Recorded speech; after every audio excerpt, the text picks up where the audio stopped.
This informal PowerPoint is going to be able to help students continue to engage in their pre-reading and during reading strategies as we look at the plastic brain and smart thinking, which evaluates a fixed mindset versus a growth mindset. I will use this particular opportunity and YouTube video to be able to kind of pop back and forth and remind students how to complete particular Thieves Strategies, which is a pre-reading strategy, as well as annotation skills. There'll be several readings and annotation activities that go along with this particular lesson, so please make sure that you stay on top of what we need to this week. You know, many students actually believe that they come to school with a fixed amount of intelligence, and that they're either smart or they're not. And if they believe, or have been told by others, that they're not especially intelligent, then it's really not surprising that many give a limited amount of attention and effort to learning. You know, the goal of this lesson is to let students in on an important scientific discovery. Recent advances in a field of brain science known as neuroplasticity show that many of our prior notions about the brain, such as that we're born with a certain number of neurons, that these die off and diminish as age, you know, these accusations, they're false. You know, the brain is remarkably adaptable, or plastic. An organ can change, grow, and improve throughout our lives. And the plasticity of our brain is enhanced as we challenge ourselves and as we learn. We're actually going to introduce a few basic brain anatomy pieces. You know, we're going to learn about new synapses that are formed as we learn new things and how neural connections are strengthened with persistence and practice. You know, then we're going to consider our strongest neural connections in the brains, which are associated with smart habits, and discuss how these habits are formed, how they're broken, and how we can reflect on our current habits and be able to change things so we challenge ourselves and we learn through the activity and practice of this integrated reading and writing class.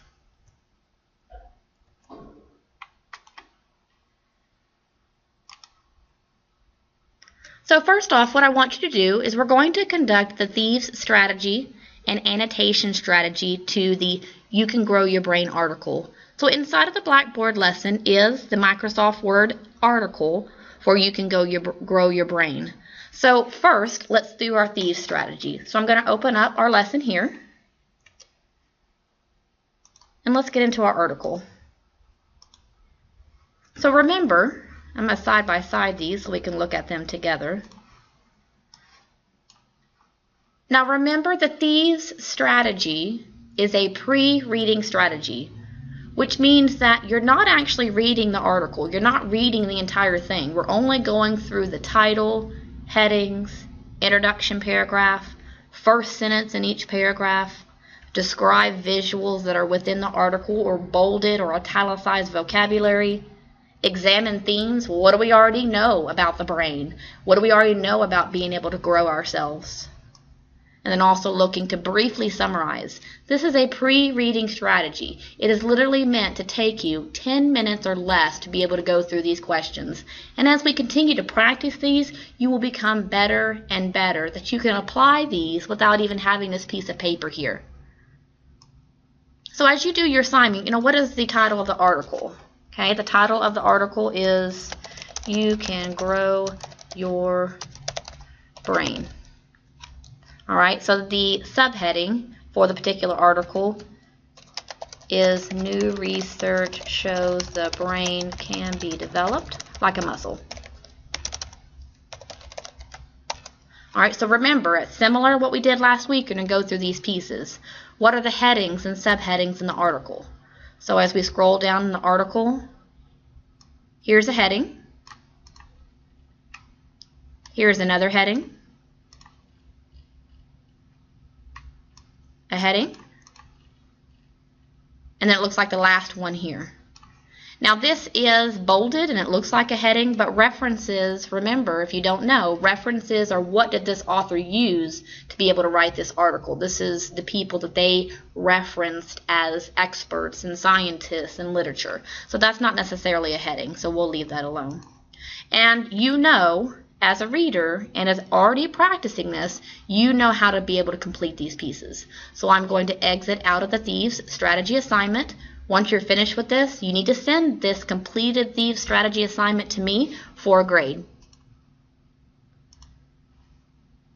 After you've completed the Thieves Strategy, then you need to conduct an annotation strategy. This is during reading. So as you read, annotation is merely taking notes. So I'm going to take a few notes just to refresh students of how to do this inside of Microsoft Word. I'm going to click on the review button here. And so as I read, you can grow your brain. New research shows the brain can be developed like a muscle. Well, I actually find this subheading pretty interesting. So I'm going to type, wow, I can actually grow my brain like a muscle. Many people think that the brain is a mystery. We don't often think about what intelligence is or how it works. And when you do think about intelligence is, you might think that a person is either born smart, average, or dumb, either a math person or not, and stays that way for life. I'm going to highlight this because I actually do believe that, or I did prior to actually reading this. So I'm going to put, this is a thought that I share for this statement. But new research shows that the brain is more like a muscle. It changes and gets stronger when you use it. Scientists have been able to show just how the brain grows and gets stronger when you learn. This is pretty interesting. I find that very interesting. You know, remember as you're taking notes, I'm not concerned with grammatical structure. I'm not concerned with spelling. I just want to see, are you taking notes? Are you connecting and making connections with what you already know and what you're noting here as just particular notes? And remember, it's recording in your own thoughts. You may ask questions about what you read. You may further actually identify new vocabulary. All right, so if there are pieces in here that you don't understand what they mean, you need to make sure that you look them up. That's how you expand your vocabulary, as you look it up. So remember, you'll go through this entire annotation or note-taking strategy of this article. Make sure you save it so that I can see what notes you've taken and given you a grade. I'm going to exit out of this because I know that you all remember how to do this from last week. So that's 2 assignments related to this particular PowerPoint that we've done thus far. So let's get back into our PowerPoint. Okay, after you've read the article, you need to make sure and think about, what are the most important ideas that are expressed by the author. And after you've taken notes, you might assess or evaluate, what is your reaction to it. I want you to stop for a moment, and inside of Blackboard, there's a YouTube video that I want you to watch. It's very brief, about 2.5 minutes long. And it says how we learn, synapses and neural pathways. The importance of the video is that the first time we learn something new, it's difficult for those signals to get across our synapses. And that's normal. That's normal for any human being out there. But yet over time and through repetition, the more that we practice these different strategies or new skills, the connections across our synapses are strengthened and our brain becomes more efficient. Once we've learned how to do something, the crossing of the synaptic gap is effortless. We can walk across and be able to understand how to do things. It's like learning how to drive. The first time we learned how to drive, it was scary and apprehensive, and we didn't know, and how would we know these things? But more we engaged, and I've been driving for, 15 years, and at this point, it's almost effortless. I can drive without having to think about different things because I've been doing it for so long. It's become effortless. I've learned how to be able to do this. It's no longer a challenging piece for me. It's become effortless. So watch that video. We need to think about, what happens in extreme cases? What if half of our brain was removed because of a devastating disease? How much can the brain actually rewire itself when a major part of it's missing? That's kind of interesting to think about. If you were to remove half of our brain, could we reprogram the other half of our brain? Scientists used to think no, it was actually, you couldn't even live through that. But there's different research going on now, and in the last decade, called the neuroplasticity of our brains, which says that our brains are flexible. They can be reprogrammed. They can relearn and grow and strengthen. So again, I want you to stop. Click on the next YouTube video called Brain Plasticity, the Story of Jody. It's about a 4.5-minute video, And I really want you to focus on the extent to which the brain physically rearranged itself for this little girl who actually had the right side of her brain completely removed. You will find it very interesting. So stop and let's view that video.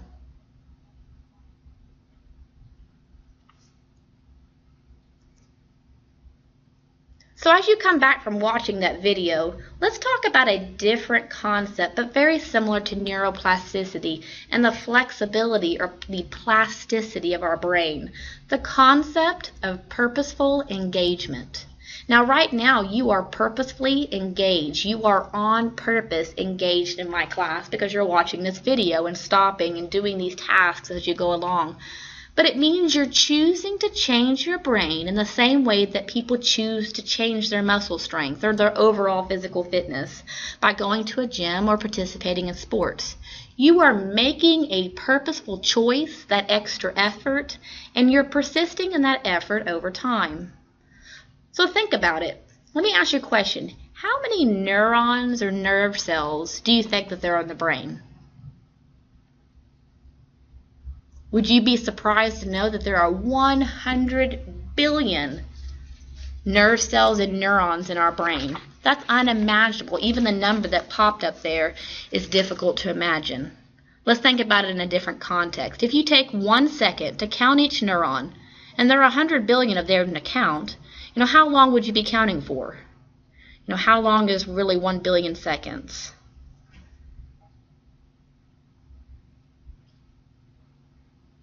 So actually, if you thought about it, the answer is roughly 3,171 years. Not counting leap years, which have an extra day. That's how long it would take you to count 100 billion neurons or nerve cells. That's unimaginable. That's a lot. So with that being thought about or contemplated, this purposeful engagement is growing our brains. We're making that extra effort and the choice to do so, and you're doing that in my class now. So you are engaging your brain and that flexibility and plasticity of your brain. So here again, we're going to read the article, Do People Only Use 10% of Their Brains? So inside of your Blackboard lesson, we are through the process of repetition and through the process of continued engagement. You're going to stop. We're not going to do the Thieves Strategy for this article. You're only going to do annotation. Now remember, that's taking notes as you read. I want you to take notes of the article. When you are finished with that, I want you to make sure you send that article to me as evidence of your note-taking skill for that article. Previously, scientists used to think of people's brains as a computer. However, now scientists think brains are more like the internet, and that the many connections over the nerve cells in the brains, which is our neurons, that help to boost our intelligence.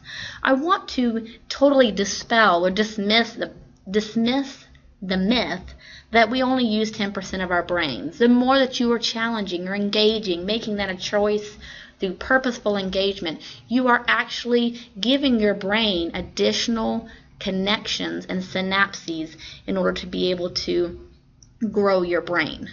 And I'm proud of you for doing that. So let's switch just a moment from talking about the concept of neuroplasticity, and let's connect that thought to a field of study called cognitive psychology. Cognitive psychology is a field that exists, and it actually studies mental processes such as attention, language use, memory, perception, problem solving, creativity, and thinking. All of these are studied by researchers, are studied by professors, are studied by the layperson in order to be able to have a broader understanding of how we actually think and why we actually think this way. So in 2012, Dr. Arthur Markman wrote a book called Smart Thinking, in which he supported people to develop smart habits, acquire high-quality knowledge, and apply that high-quality knowledge to varying and diverse situations. So I've actually been able to put a YouTube video. It was an interview that was done with Dr. Arthur Markman. And make sure as you're going through the video and he's talking about this smart thinking, I want you to stop in the video at the 2-minute and 26-second mark, because you'll continue that video later on in a different lesson. And as we progress, we're going to learn more about Dr. Markman's formula and what it means to develop smart habits. So yes, you've got that extra effort, the neuroplasticity of your brain, and challenging your own brain to grow connections and develop new synapses, and that effortless motivation and movement through repetition for reading strategies and writing strategies. So let's start developing and looking at our habits and how to make them smart habits.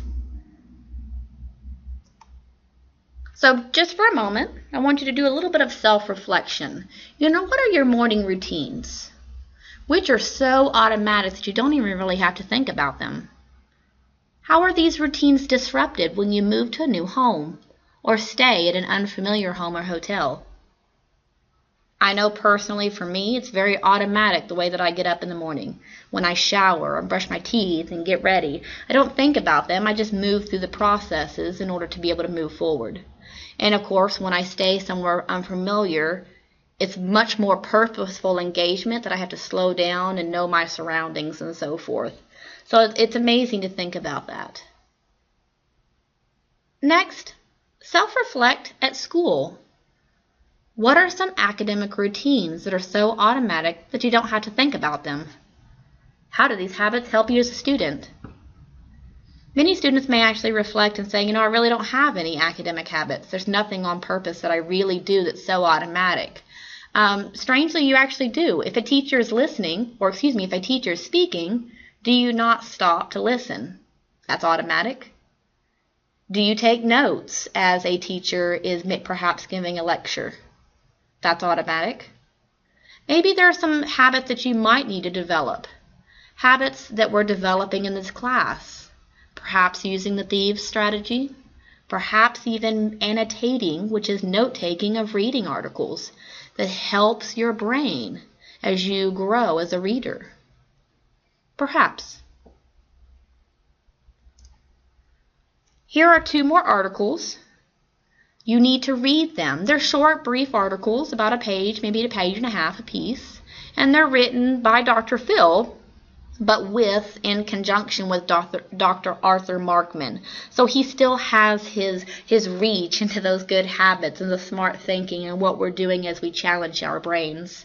Again, we are practicing that repetition.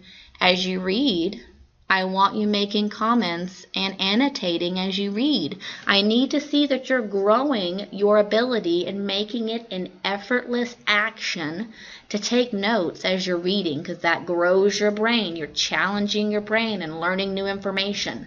It only happens when you're engaging this piece. So make sure that you go onto Blackboard. You pull these 2 articles that are in there, read them, slow down and read. Perhaps you read out loud. And stop to take notes. This again is recording your thoughts in your own words. You're asking questions of what you read. You're making comments of what you think is connecting with you or what you may disagree with. And further, you're identifying new vocabulary that you hadn't seen before. Markman says that habits are formed anytime there's a connection and repeated mapping between your physical and mental world and some behavior. There are 2 critical components to changing habits. One is you have to stop the old behavior. You've got to stop it. And 2, you have to replace the old behavior with new behavior. So many people, at times, they said that let's take the example of smoking. Many people have stopped smoking, but they've never gone the full way of being able to develop and change their habit because they've not replaced the old behavior with some new behavior, whatever that behavior and constructive behavior may be. So that's kind of some food for thought there. So remember, the 2 articles, the good habits and bad habits in your world, these 2 need to be read, annotated, and make sure you send those to me so that I can be able to grade. The last part of this particular lesson is I want you in a discussion post to comment what's here. Think about what is a habit you want to break. This is personal reflection for you.